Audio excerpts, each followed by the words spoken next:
Hey guys, welcome to another episode of Dynasty in 30. We are so back this week. I don't know where we were before, but we are back. We've got another episode here, preparing you for perfection, scheming for success, tackling the tough questions, as always. And today, it's a look-ahead episode. We're going to discuss the current makings of the 2026 draft class, helping you determine how should we be structuring our dynasty teams? How do we structure our rosters? And helping to fine-tune those valuations on some of the draft picks that you might be using to help acquire the necessary players to contend this year. So don't go anywhere. We'll be right back with Dynasty in 30.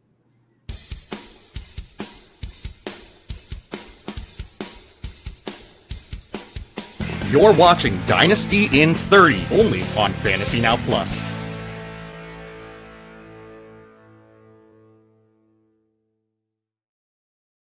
Hey, I am Will Ryan, the fantasy philosopher, joined by my co-host, Tim Holstad. Tim, how are you doing today? Doing very well. It is always a pleasure to look at rookie classes way too early. We're week 7 of the season, and we're already thinking about next year. So it's truly dynasty season. Oh yeah, I mean, it is never not dynasty season. That's how I look at it. I'm with you. I find time throughout the season, and honestly, it's funny because I know it's mostly a waste of time to be going through looking at stuff as is now, because the samples are so small that you see some pretty ridiculous numbers out there already. And then it's going to regress back to the mean by the end of the season. So, occasionally we'll get that one generational prospect that doesn't, but it's fun season. I will say it's been kind of an interesting year. We got a new coach at Penn State. We got a shake up in the quarterback landscape with another injury there. All sorts of stuff happening throughout the season. So I'm sure half the stuff we talk about now is going to be kind of moot by a few weeks from now. Yeah. But hey, we're here, so we're going to do it anyways. Before we really get going, because let's be honest, once we get cooking, we aren't stopping. It's Dynasty in 30 or no Dynasty in 30. We're just going. Yep. Dynasty in 30 is a Fantasy Now Plus show brought to you courtesy of Fins Talk Sports Network. You can catch us every Saturday on the Fantasy Now Plus YouTube channel or on FTSN Extra. If you haven't already, make sure to subscribe so that you don't miss a single episode from our weekly lineup. We've got streams every day for all of your fantasy football needs. We've got Sunday mornings. It kicks off with Bites and Insights. It brings you last-minute advice before the Sunday main kickoffs. Also brings you some cooking tips for your game day food. So don't miss that part of it because it's important. You got to keep your energy up throughout the day. Monday, we'll get a recap with cold brews and hot takes, taking a look at what happened the day before on Sunday. Tuesday, we'll get our priority waiver show in to help you figure out, what you need to do with those waiver claims and how you're going to fix your rosters. Wednesday is our double dip. We have the Start Sit show, actually, earlier in the day. And then in the evening, it's the Fantasy Rankings Report, helping you guys take a look at what the experts are thinking, who's, pretty consensus, and then who people are disagreeing about that you might want to take a look at. Thursday, look at the DFS slate for the weekend with our show Get Tilted. Friday has the IDP show with Pudge, which brings us back to where we are now, Saturday, with Dynasty in 30. We do have a ton of written content out weekly. You can find it on the website, www.fantasynowplus.com. We have rankings, DFS, redraft, dynasty strategy, and of course, underdog-related content. Speaking of which, new players, play $5 and you can get $100 in bonus funds using the promo code FN+. Make sure to take advantage of that. It's easy, it's quick, and it's a lot of fun. So make sure you don't miss out on that. If you are looking for a quicker response than waiting for some of our daily shows, you can join the Discord. Link is in the description. All of our experts are happy to hop in, answering questions, talking ball, whatever's going on that day. So definitely don't miss out there. There's definitely some good or bad, which makes them good jokes that go on in there. So lots of those. Wonder who would be guilty of that. We're all trying to find the guy who did this. Oh, it's out there somewhere. So, Tim, let's start this off because, there's a lot of college teams out there, and there's only so much time before our Dynasty in 30 is up. So, what position do you want to start with today? I want to start with a boring position. Okay. That is not at all related to fantasy, but is incredibly related to fantasy. And that's the offensive line. Everything that we're seeing so far indicates that this is going to be a very, very weak offensive line class. There is basically no blue chippers at all. There's a bunch of tackles who project better as guards. There's not very many good guards. There's some good centers, but they're centers. The NFL does not draft them highly, and for whatever reason, they just aren't valued the same way that tackles and guards are. But I think it's interesting to talk about. Tim, centers are important. I don't know. You maybe not know this, but Iowa has run trick plays for their center to try and catch touchdowns called polecat. And did it work? No, it did not. It was close. It was overthrown by about a yard. So that sounds about right. But honestly, like, one of the big stories for me this year in fantasy has just been like these putrid offensive lines around the league. The depth is weaker than ever. The star talent has gotten injured pretty consistently so far this season. And there's not really that much help coming from everything that we're looking at and seeing right now. So it's not really something that you can take direct action one-to-one on, but it is something to keep in mind that the trends we're seeing, the way that teams are playing this season, will most likely translate to next season as well. Yeah, that's a really good point. And especially with not knowing that there really isn't a ton that's going to be out there in the class. Really, you're talking free agency or trades then. So you're going to want to keep an eye on teams that potentially have extra draft picks that might be able to slide some compensation over to a team that does somehow, who knows how, actually has some depth at the offensive line positions. But yeah, that's really all you're going to get from an improvement standpoint, probably over the next year or so. We can always hope that someone's just in a bad scheme, will get a chance somewhere else and, grow into the potential that they were drafted for a couple of years ago. But yeah, it has a huge impact on the players that everybody knows the names of.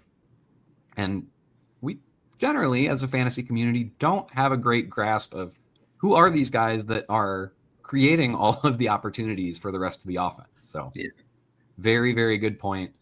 In terms of the names that people are actually going to have to know, should we just start kind of from the top then? QB, move down? I think so. Yeah, do you really have much at QB? I will admit, I'm not super excited about this class, but I will preface this, you guys. I am staunchly in the anti-rookie QB camp. Like, I don't really care who it is.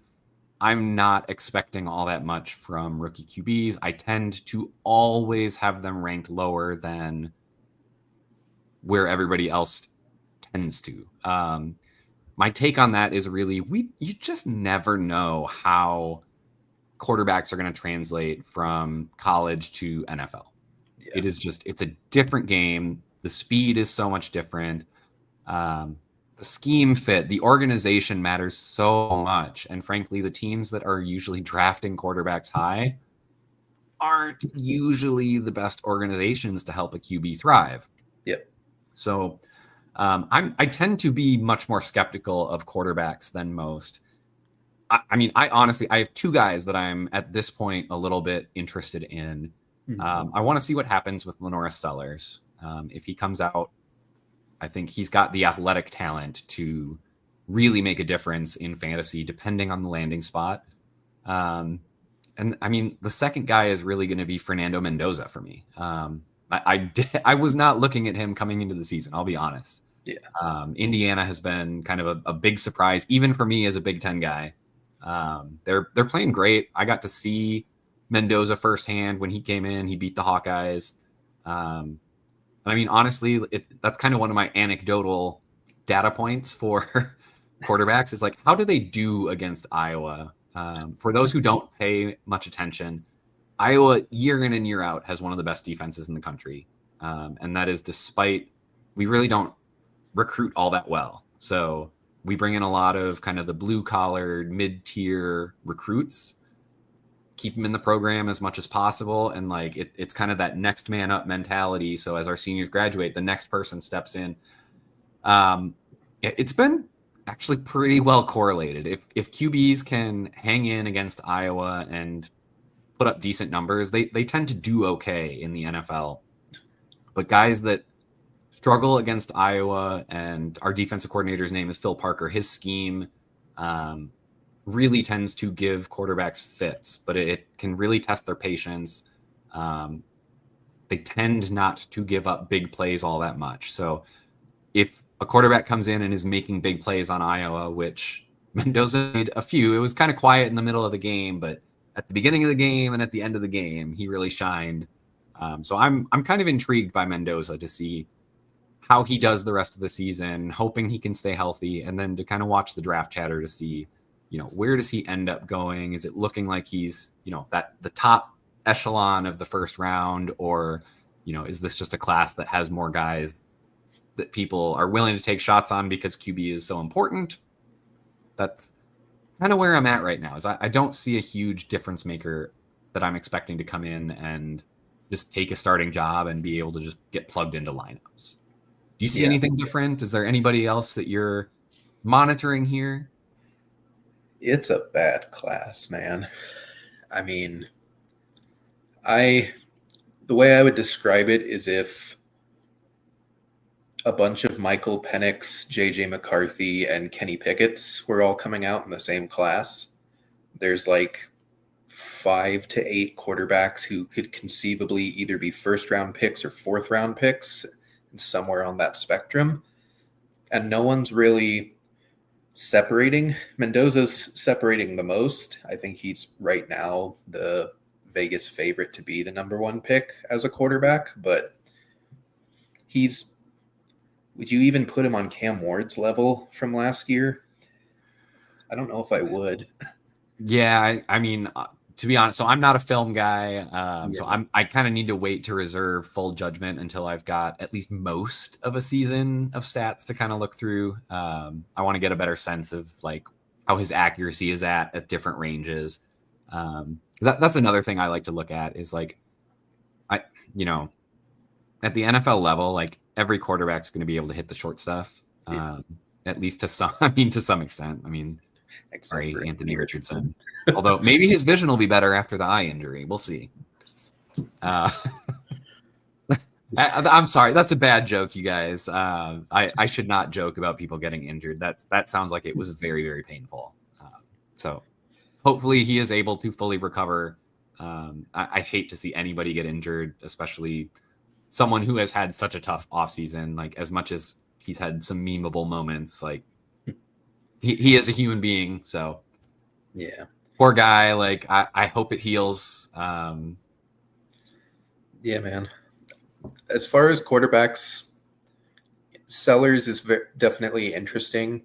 I liken him to Jalen Hurts without any of the good passing stuff, Okay. which is basically just smaller Anthony Richardson. I don't even know if he comes out. He's having an abysmal year so far. He legitimately might just transfer to a better school for his senior season. Which might be the best thing for him. I mean, I would probably recommend it. Like if he was tearing it up this year, that would be one thing. He would probably be almost a lock for number one because of the physical traits, but he just has not looked good. If you're wondering where Arch Manning is, awful. Just looks like a freshman who's never snapped a football before. Like, I don't know what's in the water in Texas, but this is another high profile quarterback that's just like absolutely not delivering the hype at all. So hopefully he can I don't know, man. I hate to like turn boomer, but like I'm old enough to remember when Arch Manning was good. That's dating yourself quite a bit. It wasn't that long ago. I mean, yeah, I mean the partial games last season. But yeah, there's some interesting names. Dante Moore for Oregon is kind of rising up draft boards pretty quickly. I believe he's a true junior. He was a 5-star prospect out of high school, sat behind Dylan Gabriel for 2 years. He may also not declare, but if he gets more hype and if the NFL starts to give him signs that he would be like a top 10 pick, then he probably would declare because that's a lot of money. Yeah. I mean, that's the tough thing, I think, for these players is like, it's so tempting. Although now that we do have NIL, I'm really curious to see whether we do start to see that trend of players staying in school longer just because they can make some of that money. Yep. Take the opportunity to really work with the coaches that do care about developing you because they know that their job depends on developing you. They're not tied to contracts per se at the college level. So they do essentially have free agency with the transfer portal, but you at least get focus on development, even if you're not the starter in college. So, yeah. And, you get so much money to be the star quarterback in college now.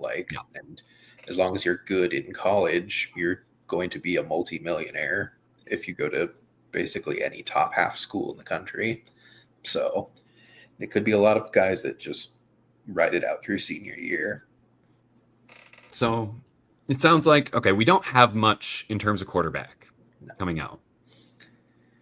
What are we doing with our rosters then? Like, typically, if there's a bunch of good rookie quarterbacks and your team is just an absolute teardown, I would say absolutely, like, just get rid of all your quarterbacks. You can draft some of the rookies then and, like, see who pans out, see who doesn't. I don't think that's a viable option this year. I think I don't know what you... they might all be cheap is the thing. Because I don't think there's going to be 6 in the first round, but the NFL is so desperate for quarterbacks that can actually play the position that we might get some reaches. We might get some high second round picks guys. Like, this is the type of class where it's kind of the Kenny Pickett, Malik Willis class where it's like, it feels gross the whole way. And then it becomes pretty clear, like 2 days before the draft, how this is going to shake out. And I think, we're not even halfway through the college season yet, but it's starting to shake up that way where these guys are just going to be random based on like what a team's evaluation is. So you could have a ton of value. You could have no value. So yeah, if you need quarterback, good luck. You're going to probably still need it in 2027. Yeah, I think, yeah. At this point, I'd probably go around and start targeting, honestly, someone like Justin Fields, who, he's got a contract through next year. CJ Stroud. Yeah, I think go look for some of these guys who are just not doing that well this year. So they're not going to completely kill you on points, like your best ball points in terms of draft order. Yeah. But like the situation shouldn't get much worse. I mean, Fields is about to play several weeks without a wide receiver. Any wide receiver. They're the ones they have don't count. Yeah. I mean, Stroud's offensive line. I mean, I think they're playing Red Rover, not football, and they're not going to get better either. Yeah. So, I mean, I think at that point, what you're hoping for is to find a trade, kind of let some of the younger guys develop on that team and figure out how to go about that. Like, I'm trying to think about like Matthew Stafford. The problem is he's producing too much for a rebuilder. Yeah. But I mean, if I'm fighting for a playoff spot, or if I am going to make the playoffs, I don't mind going and getting Matthew Stafford and seeing maybe he comes back next year. I mean, there's no saying that he's for sure done. I mean, same kind of thing with Aaron Rodgers. I think Rodgers is more likely to be done than Stafford. Rodgers hasn't been playing at the same high level. But I mean, Stafford's been legitimately really good the last few years. Yep. And I mean, I think he's one of those guys that, like, as long as it's still going, he's not going to hang it up. Like, we've seen him compete through injury.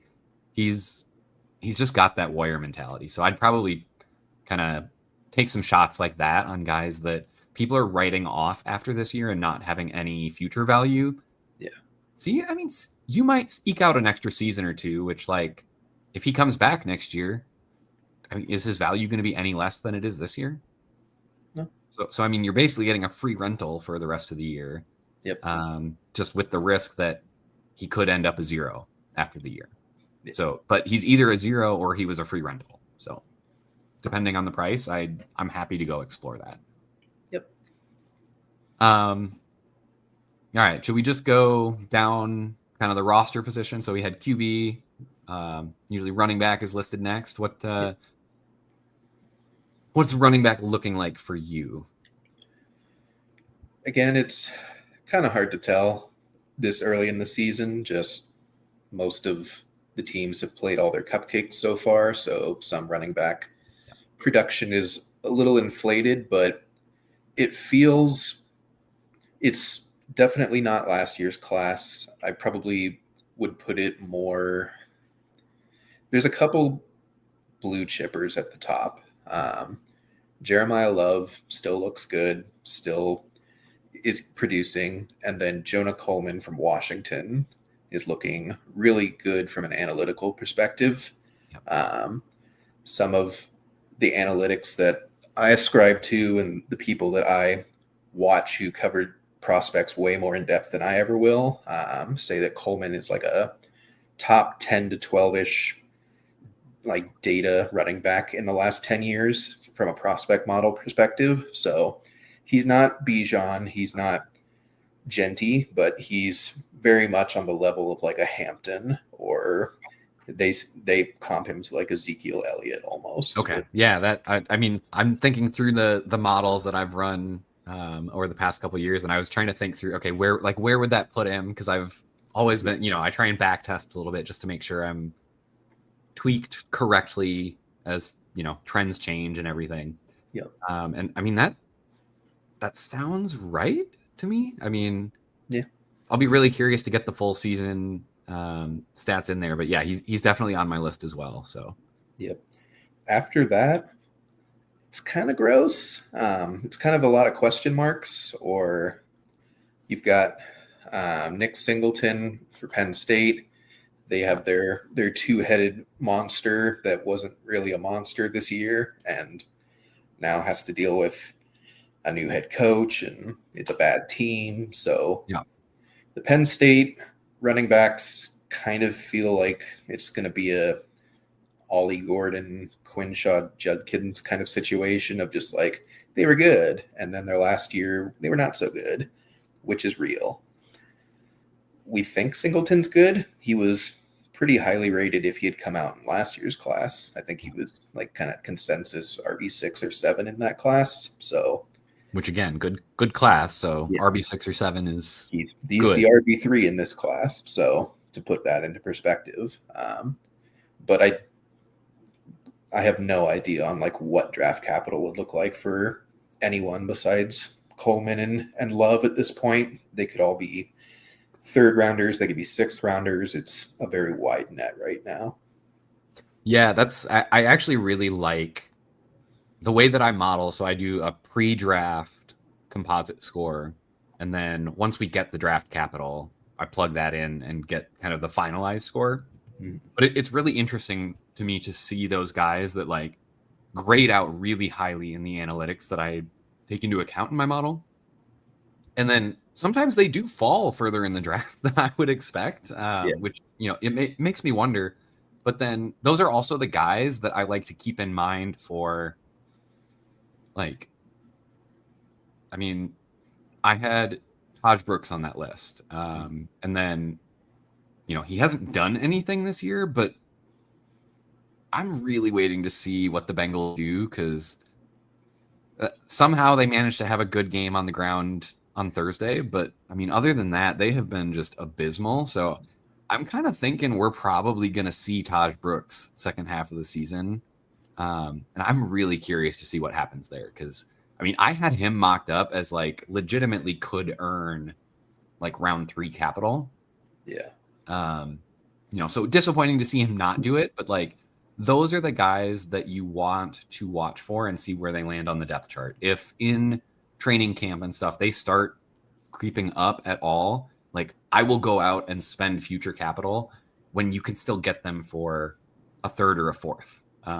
So I like to keep an eye on the guys that kind of pop in my models that, then fall back from the draft capital, because to be fair, draft capital is 100% the most important factor for any model that I've ever put together. The NFL is relatively good at scouting talent, especially at running back. But there's always variance. So, you're going to have guys that just get into a system that just suits them that they haven't been in before. So if they've shown that they have ability, like, I love to keep those guys, like, in a little notebook off to the side, and keeping an eye there. So I'm with you on Jeremiah Love. I want to ask you, you brought up Jeremiah Love, you brought up Nick Singleton.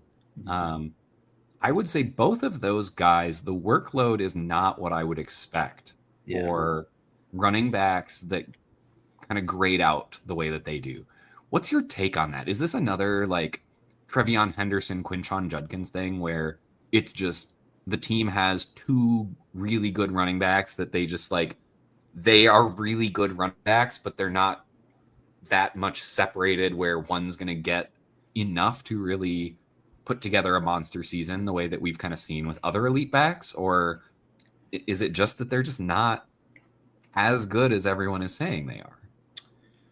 I think it's more so the former. You've got a 50-50 split right now on the Ohio State example because the Patriots refuse to play Trevion Henderson, but Judkins looks fantastic. He's probably a top 5 dynasty running back at this point, just based off of how he looks. And, I think college is in a weird position where you're going to have teams that are just loaded with talent, and then all the rest of the teams that don't have the money to throw at these, like, absolute top players. It happened with Ohio State in their running back room. I mean, it's happened with their wide receiver room as well. Like, they just keep having 4 to 6, like, really great wide receivers in that building at any one time, but you can only play 2 to 3. They're immediately playing 3 or 4 draftable more wide receivers this year. And I think that at running back, it's hard because at most you have 2 on the field, but you usually only have the 1. So when coaches have these talented running back rooms, they feel like they have to play both of them. It's kind of the Arthur Smith ideology of just, I know that I have Bijan, but Tyler Algier is also good enough to deserve touches. And we as a fantasy community say, why? Bijan is so clearly better, but he's obvious, like, Algier is still good enough to be given that workload. And I think it's kind of the same thing for college in these situations, because, like, there were situations in college like Bijan at Texas where no one else was touching that football for most of the time, and he was just dominating the competition, and he was getting all the touches. And people like Roshan were dynasty darlings because we were like, oh, he got like 4 touches in college. Like maybe he's good. He's not. So yeah, I mean, I do think there's something to be said there, though. Is like those situations do go one way or the other. Like either they're just buried behind someone who is an elite talent, and there are some gems to be found in those situations where they didn't get the opportunity because the coaches knew what they had ahead of them. Yep. But then you do have some situations where it's like the narrative fits, but it just never pans out. So yeah. And it's not like they're splitting because they're both bad. They're both just too good to not be on the field in these situations, I think. Yeah, I do want to throw out one more name before we move on from running back. Minnesota, Darius Taylor. I think, it's tough when you're not on a good team, especially at running back, where you can sometimes get games scripted out. The thing that's really promising to me, we've seen Darius Taylor be a very hard-nosed runner who can be really, really effective. Yeah. He's not being as effective this year, but we are seeing a ton of pass catching out of him. Mm-hmm. It was something that I wasn't 100% sure on. Like we'd seen some of it in the past, but he's a huge part of their passing game this year. I honestly, for me, like his stock is going way up, even without the efficiency this year, just because he's showing that he can be a factor in the passing game.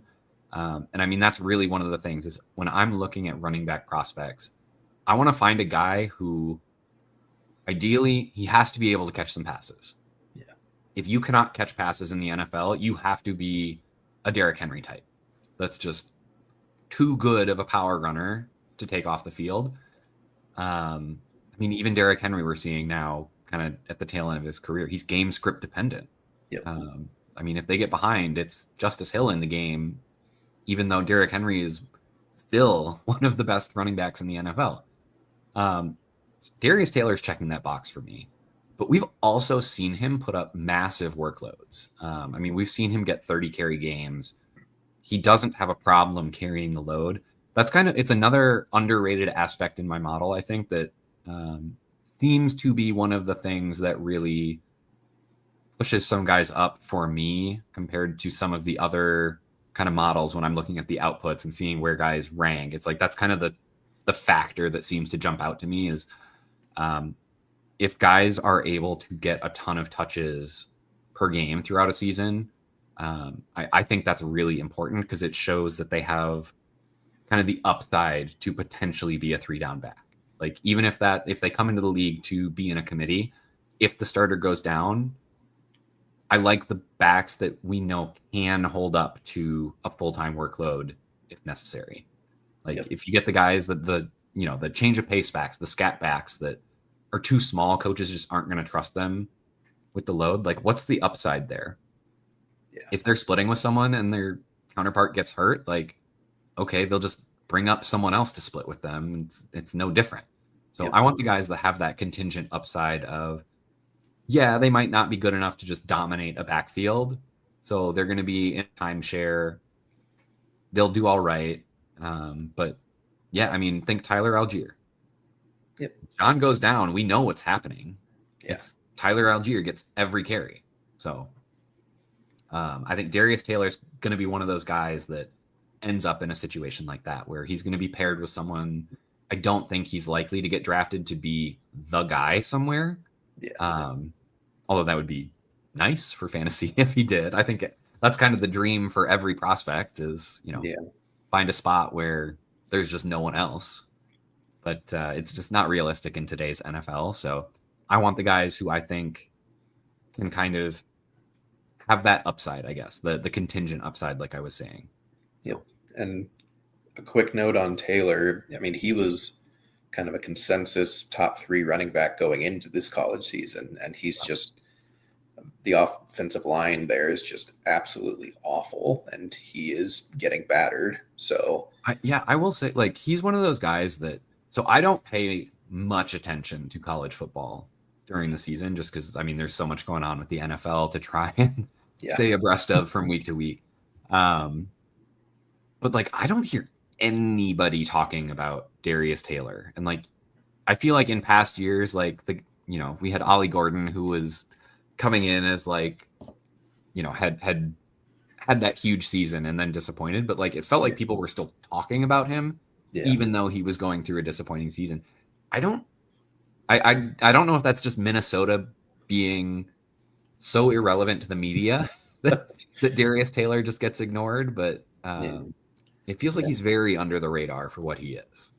Yeah, and I would comp him to Ollie Gordon pretty one for one, to be honest. Like, that offense for Gordon just fell apart. The team fell apart. They were awful, and he couldn't produce. And I think Taylor's so far in a pretty similar situation. I believe there was a game this year that he had 8 carries for 11 yards for the whole game. Like, it's not going well for him, but I think he's talented in spite of that. So those are the types of players that it's very interesting to see how they test, where they're drafted, how the situation looks, for sure. Yep. Adding the extra data points is huge and kind of putting that puzzle together. Yep. Obviously we're going quite a bit long today. But let's move on to wide receiver then. I will say, I don't know, like, maybe it's just me, but I don't love this wide receiver class. I mean, I've got a handful of guys that I'm like pretty interested in like first or second round of dynasty drafts, expecting for next year's drafts. But like beyond that, like I haven't seen anyone pop that I'm like, I really want to give this guy a chance, even though he might not be getting the attention. Like I haven't found anyone like that. So I mean, I've got guys like Mekhi Lemon, Chris Brazzell, Elijah Surratt, Carnell Tate, Jeremy Bernard. But like, those are pretty name brand. If you don't know who any of those names are, like, don't worry about it. You will in the next couple of weeks and months. They're kind of the default top guys, I think, for most of the pundits. Like, I don't see any real dark horses this year. Do you have anybody? Like, do you have any strong takes on the positioning of those 5? Because I'm pretty much like, I think they all have their strengths and weaknesses. Like, I don't even have who is it at Clemson? Antonio Williams? Is that right? I'm totally forgetting. Like the slot guy that got hurt.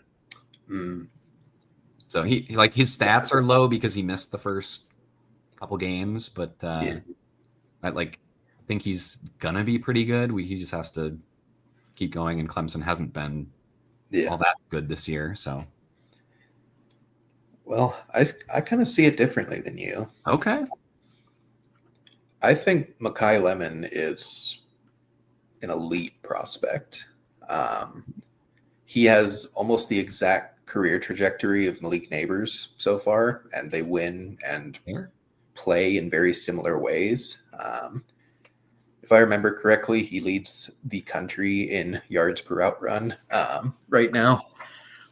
And that's certainly a pet metric of mine. So keep going. And you're piquing my interest here. I mean, he's basically carrying that USC offense on his back. Their quarterback is starting to get a bit of buzz, but there's probably going to be questions all season. Is it him or is it Lemon? Yep. Lemon was not the consensus wide receiver 1 coming into this season, but he seems to have just taken that role because of how well he's playing.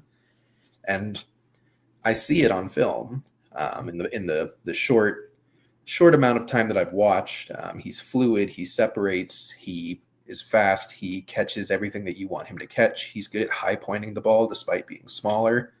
He really does remind me of Malik Neighbors. Okay.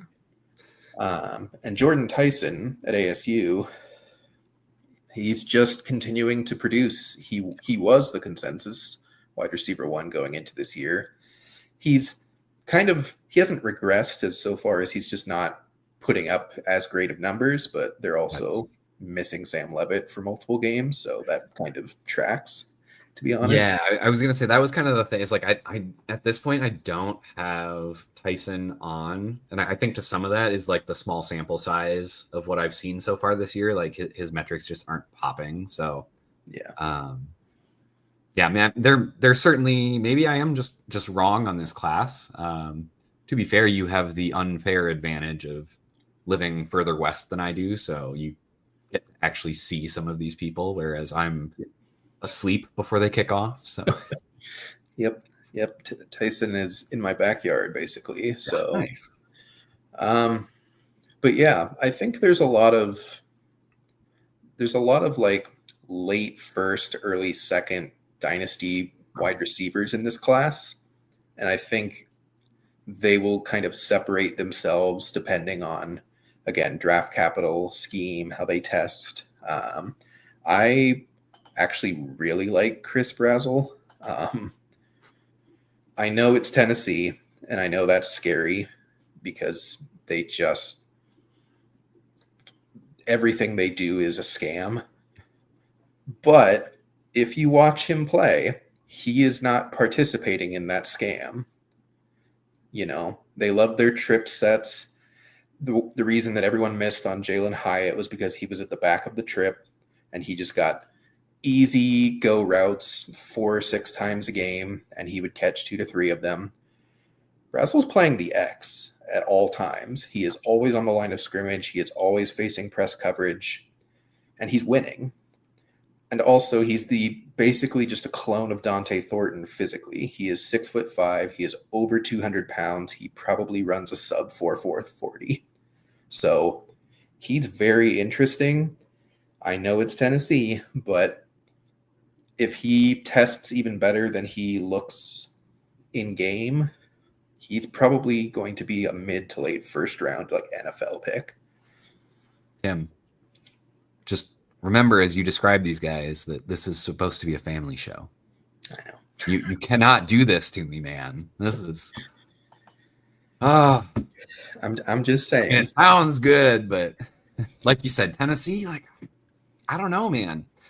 I'm trying to think. I mean, even like Dylan Sampson was supposed to be like that awesome prospect. And like he's looked pretty good, but then Quinshon Judkins comes in and shows what you can do behind that Cleveland line. Like I think, the difference between him and Thornton, no matter what else you look at, is that Thornton didn't produce almost at all.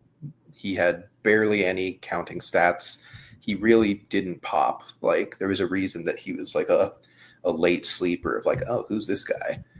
Yeah. Brazzell he was really the workout king there, where I mean when people saw the measurables he put up, it was like, oh, okay. Yep.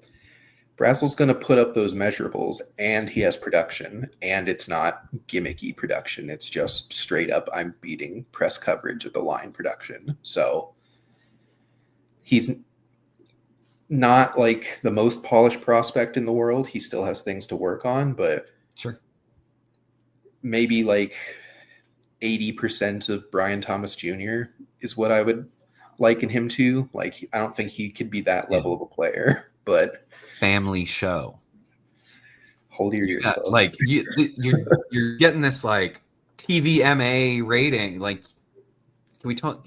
Just be like, yeah, he's really fast. I don't need to get all of these imageries in my head. Big fast Gober. But yeah. Oh, okay. So you really like this wide receiver class. Is this something where you'd be willing to stock up then on kind of late firsts, looking to kind of build a wide receiver room with some of these picks, taking a bunch of shots there to see who pans out?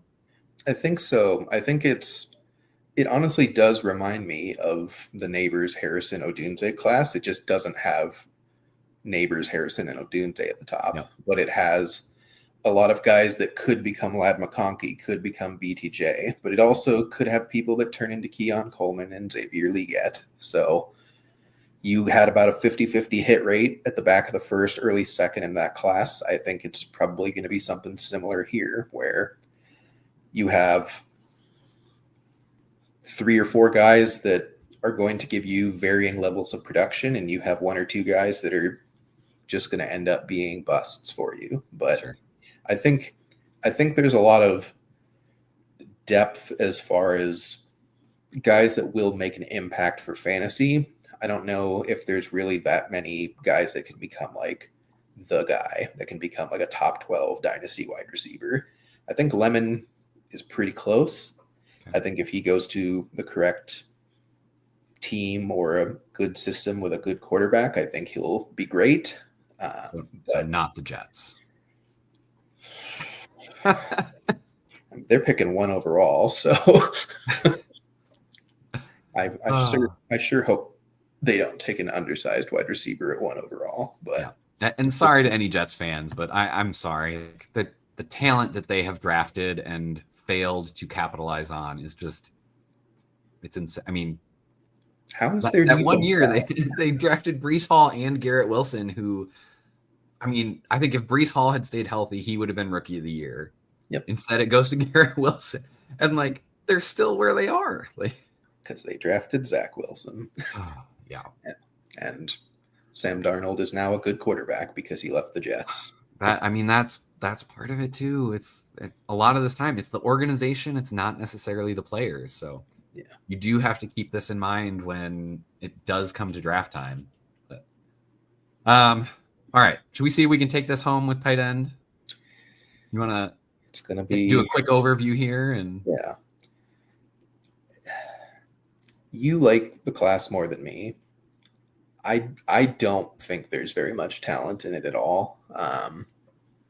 I don't even know if there's a second round NFL pick in this class, let alone a first round NFL pick. There's a handful of guys that are interesting. Kenyon Sadiq, Max Clare, Eli Stowers. They're just kind of guys. I would say like probably like a half tier below Michael Mayer as a prospect, if you remember his prospect profile. And, he was neck and neck with fair McBride. To remind people, like, I mean, he was a good prospect. Like, Yeah, this he went before Trey McBride in the draft, which is still funny because the Raiders could have had McBride and Bowers on the same team. I still don't think there's anything wrong with Mayer. If I'm being honest, like I think he's a really good player. He is good, but I think McBride's obviously better. But, Harold Fannin would have been tight end 1 by leaps and bounds if he was in this class. Terrence Ferguson. Are you saying he wasn't tight end 1 by leaps and bounds? He's looking as close as we're ever going to get, to be honest. I still would give the edge to Tyler Warren, but it is actually a debate. So yeah, you're allowed to be wrong. That's okay. But yeah, I don't see top end talent, and that doesn't mean that there's no hope for them. More so than ever, the NFL is embracing the tight end. It's embracing young tight ends that can produce right away. So there is opportunity there.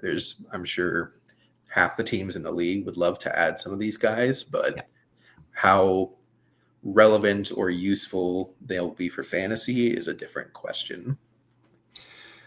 Yeah, I think that's a fair assessment. I will agree with you. I don't think the top end of the class is there for sure. I'm not going to argue and say that it is. I don't think there's anyone that's really jumping out analytically. But I honestly think I've got like 4 or 5 guys who are all seemingly in the, like, for me, I actually had Aronde Gadsden as my tight end 4 in this class. He was like, he certainly was not like, yes, he's going to hit prospect for me, but it was like the top 3 that were very clear. I guess if you want to include Loveland and Warren up with Fannin, which we're going to keep this train rolling, guys. Like the Fannin is, I'm celebrating that every week I can, every time we talk tight ends. But I don't think we're going to have anyone at that level. But I do. Stowers, Terrence Carter Jr., Michael Trigg, I believe at Baylor, if I'm remembering right.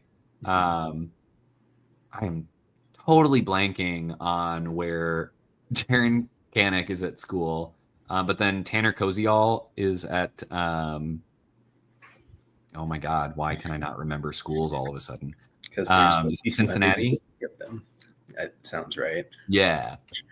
So a lot of these guys are actually putting up really good metrics. And so they are kind of jumping out to me in that tier of like, no, I don't expect them to get the first and second round draft capital, which really it makes it a lot easier to click their name on draft day for sure. For any of you who have seen my work on rookie tight end prospect profiling, it's a huge correlation. Like you basically can filter down to first and second round tight ends if you want to have a really, really strong hit rate.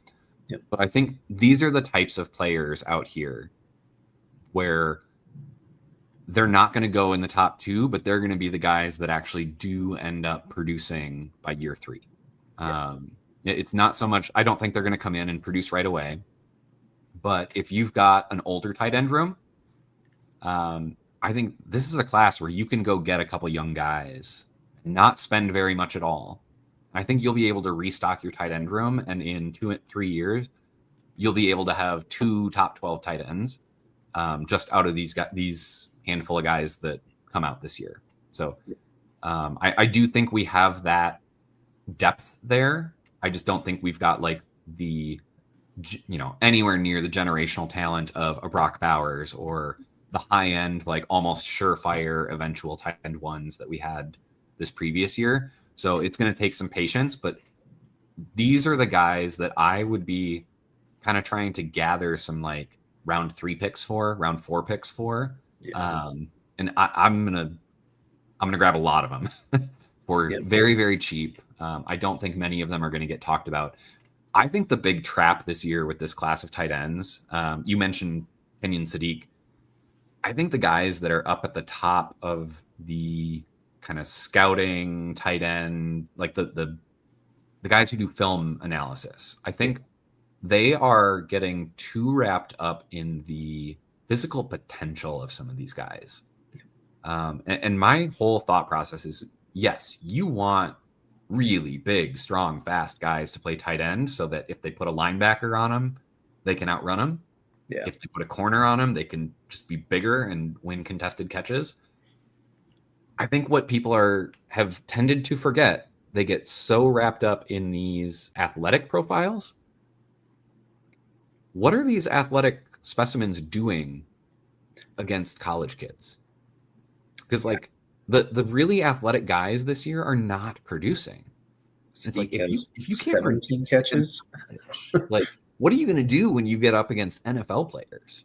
Yeah. And the schemes get more difficult. And like, I really struggle with that. I think there's too much. I mean, I've been a sucker before grabbing like really late round tight ends off of the waiver wire. Was it Zach Kuntz? I think that had the 10 relative athletic score. Just like an absolute physical specimen, a monster. I don't know that he has even 5 catches in his career after 3 years. Of 10 yards total.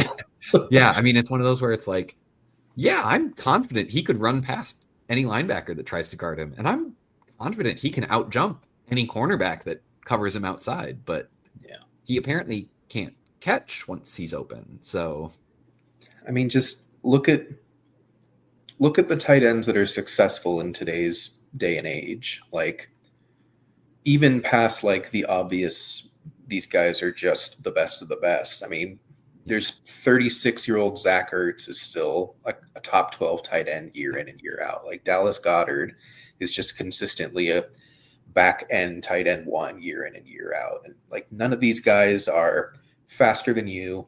They're all bigger than your average linebacker now because every linebacker let's be fair. They're faster than me. Oh yeah.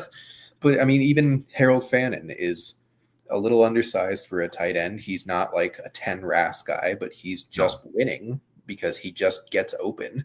And I feel like that's something that you can obviously watch film to some extent and see it, but like you can't really find it analytically of like who can just find the soft spot in the zone and sit and catch. And if they can create after the catch, that's when you get your Brock Bowers, your Trey McBrides, your Tyler Warrens. Like that's how you find great tight ends. Who's the last athletic freak to like actually produce? Like Kyle Pitts had that one season, that one time, because Kittle's old, but I don't even remember. Was he like that big of a like Vernon? Yeah, he was. His broad jump was like I want to say it was like 10.6 or something. Like he was one of those that came in. He tested really well. He was just like extremely underutilized at Iowa as always. Just the way that they run their offense tradition. Yeah. Yeah. But I mean, yeah, like TJ Hawkinson, like just a dude that finds the zone. Yep. And Travis Kelce is one of the best tight ends of all time, and he just finds the zone. Like everyone is like, oh my gosh, I need to find the next Gronk. You're not finding the next Gronk. He doesn't exist. Those players are obvious. Is like when they're that big and they're producing and they're creating after they have the ball in their hands. Like everyone can see those guys. That's not under the radar at all. It's like Antonio Gates was a freak who just happened to play basketball. Like that's why he wasn't highly drafted. Yeah. But if he had played college, he would have been highly drafted and would have produced the same way. Like that reminds me, I need to start scouting all of the college basketball teams as they start their seasons, figure out who the next Antonio Gates is going to be. Yeah. Well, that's basically what everyone was into Elijah Arroyo for. It was like, he played basketball. He's the next one. It's like, what did he do on the football field? Did he win by getting open, or did he win because he's 6'6", 240 pounds? He won the dunk contest. Yep. So my thing with tight ends is I never draft them in the first round or the second round. Just never. Because they are also the cheapest asset to trade for in Dynasty.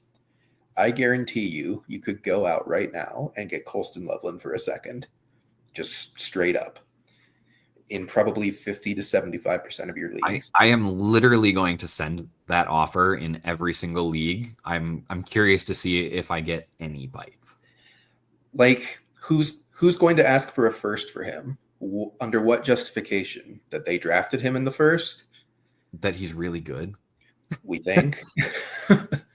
I think he is that good, but we have no data in the NFL that, one, he's ever going to beat out Cole Kmet, which is a different problem, but he's going to... I could talk for another hour about how frustrating that is, and I completely understand why, and it infuriates me. Yeah, the Bears, man. Burden drafting Loveland and Burden to sit on the bench for you. But hey, let's roll out. I think that's going to get better. I think we're going to start seeing it this week, but I sure hope so. But like, do you think in your average dynasty league that Harold Fannin would go for a first? We're talking tight end premium is kind of the standard now, or just PPR? I would say PPR. Like tight end premium is more of like sickos. Okay, so tight end premium, I would say absolutely. He should probably. If it's not tight end premium, I think that's like the high end of the range at this point. Which, to be fair, I would generally pay that if I'm being honest. Like everything is looking great for him. Like the only thing I would like to see him get a better, I guess, metric of is like his average depth of target has been so low recently with Dylan Gabriel coming in.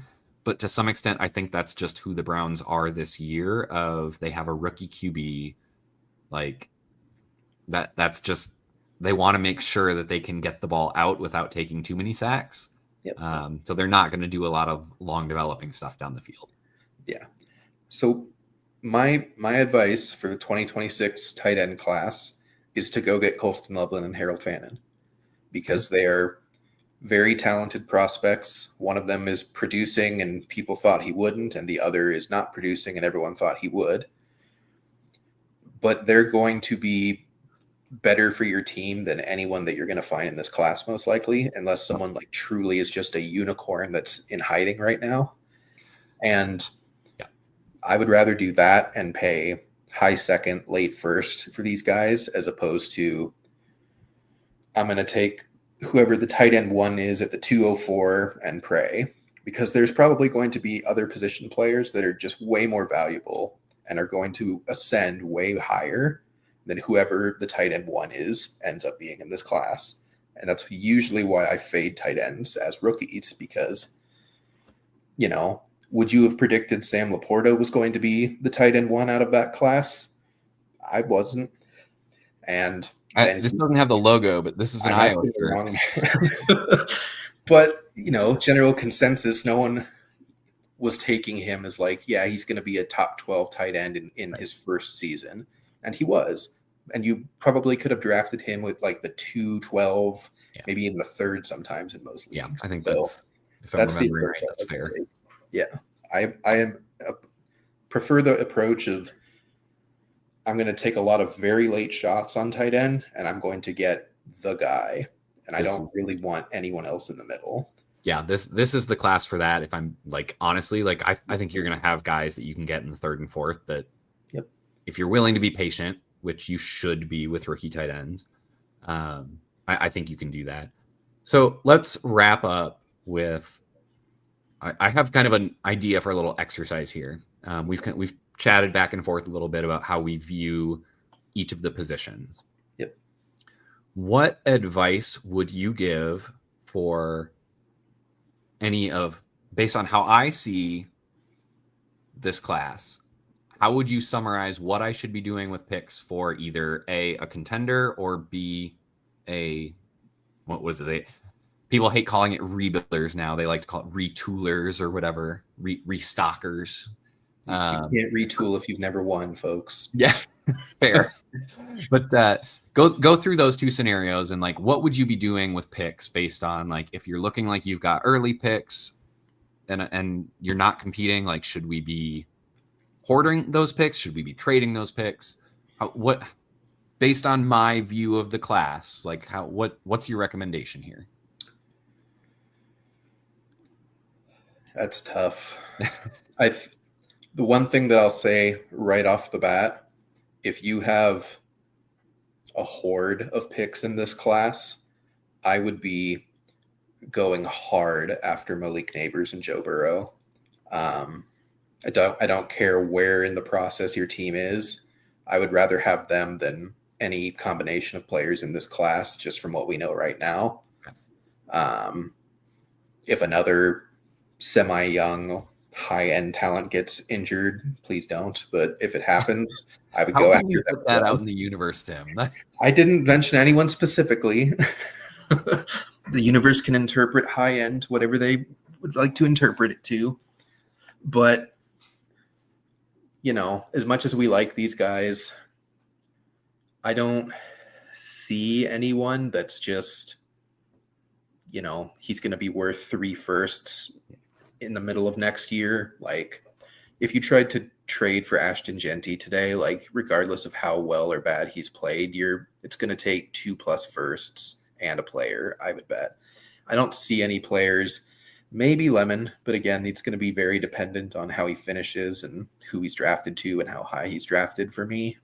But everyone else is just kind of mid to late real NFL draft, like first round picks at the top end. And, you know, you could get lucky, like we talked about with the BTJ and Lad class, where like those picks end up being a gold mine for you. But it could also just be you end up with your Xavier Legette and Keon Coleman and come out with basically lost value and almost worthless players, to be honest, at least from a dynasty perspective. So if you're a rebuilder, my advice would be probably hold your first and think about how you can get more into the 2027 class. You know, there's 2 wide receivers in college that are almost certainly coming out in that class that will just break all prospect models at this point. So I don't see that changing. I don't see them regressing at all. They've both been great this year. I would see if I can get into 2027 unless you have like the bona fide 101, simply because that will be the most valuable at draft time and you don't want to trade that right now. But if I have like 3 first-round picks and 2 like late first-round picks, I don't know if I'm keeping them. I might re-roll because there is not a subset of players here where I'm like, this, if I get 4 of these guys right, my team is back in contention. I don't think we have those types of players here, especially because there's no good quarterbacks. We don't know what the quarterback position is going to look like. So like you can't add value in a quarterback really through the draft outside of just luck, to be honest with you. So if you have a bad quarterback room, you're probably going to continue to have a bad quarterback room. Yeah, I think I'm actually really happy that you answered the way you did, because that was kind of where my thought process had been lining up. I think I'm with you. I think this is turning into a trade away class. I think I'm leaning towards, if I seem to have some of the better picks, I love the call. Go get Neighbors, go get Burrow. Yeah, I'm absolutely trying to get the higher end, like high end, not just like, good producers. Like I want the high end difference makers. If I have to trade the players that are producing now that I do have on my roster plus a first, like I'm happy to do that.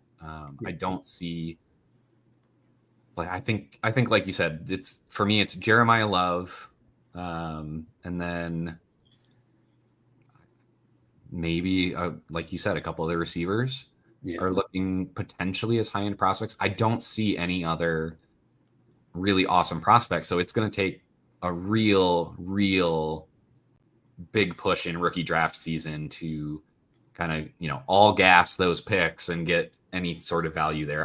I'd prefer to just go get what I can now, especially with the guys that we know what they are. So, yep. As a contender, I think that goes for both contenders and rebuilders, retoolers, whatever you want to call it.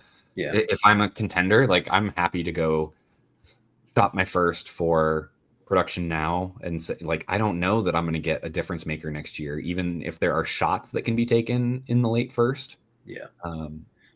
I would be actively trying to win this year because you've had major injuries to a lot of top players.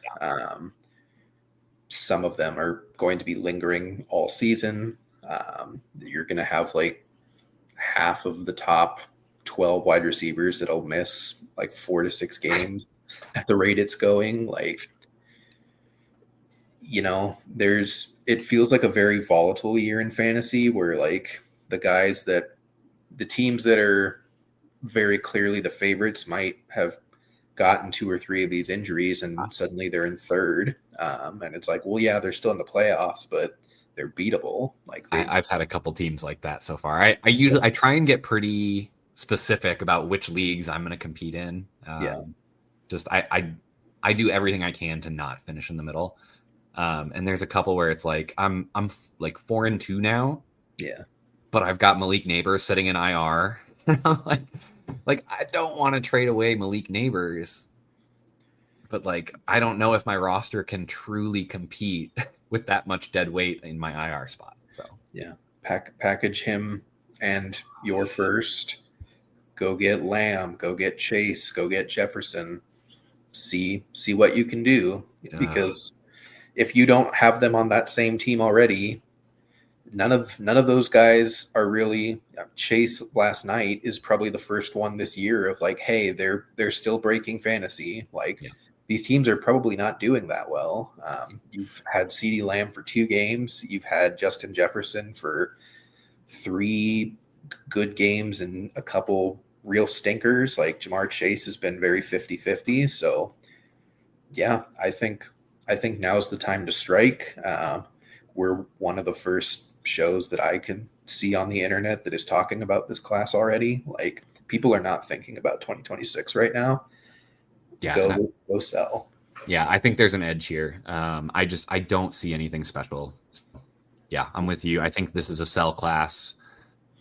Honestly, like, I mean, see what your picks are worth. I know it's not, rookie draft season where everyone's getting hype and everything, but I mean, if you're kind of borderline, like, make a push. Yep. Try and get. I mean, honestly, like, if you've been doing that and you manage to get Devontae Adams, like, he should have a huge game this week. We don't know how long Puka will be out. They're saying they expect him back after the bye. But I mean, that's the kind of player that you want, that has that contingent upside I was talking about with the running backs. Like, go diversify into those players that they're producing now, but have that contingent upside, and then see where you're at closer to the trade deadline and shape your team as needed. So we're pretty close to the trade deadline at this point. I mean, week 7, we've got 1 or 2 weeks left for most leagues. I think some of my leagues have pretty late trade deadline. I do it generally. It's like when the playoffs start, you're locked. So you can make deals up to then to try and position yourself. But I'm in a lot of halfway through the season leagues, unfortunately. Yeah. All right. Well, I think we need to go another couple 100 days to filibuster this all the way into draft season. Any appetite for that out there? No? We're 70 minutes in so far, so we're at a good pace. All right. Well, we will end it there then, folks. As always, thank you so much for tuning in. If you have not, subscribe. The algorithms control everything, including our livelihoods. So please help us get that extra serving of gruel. Yeah, until next week, guys. I mean, go sell your picks. Let us know how you do. Until then, this is Dynasty 30. Thanks for listening. Be sure to like and subscribe wherever you watch or listen to podcasts. We'll be back next week for more ways to win your league.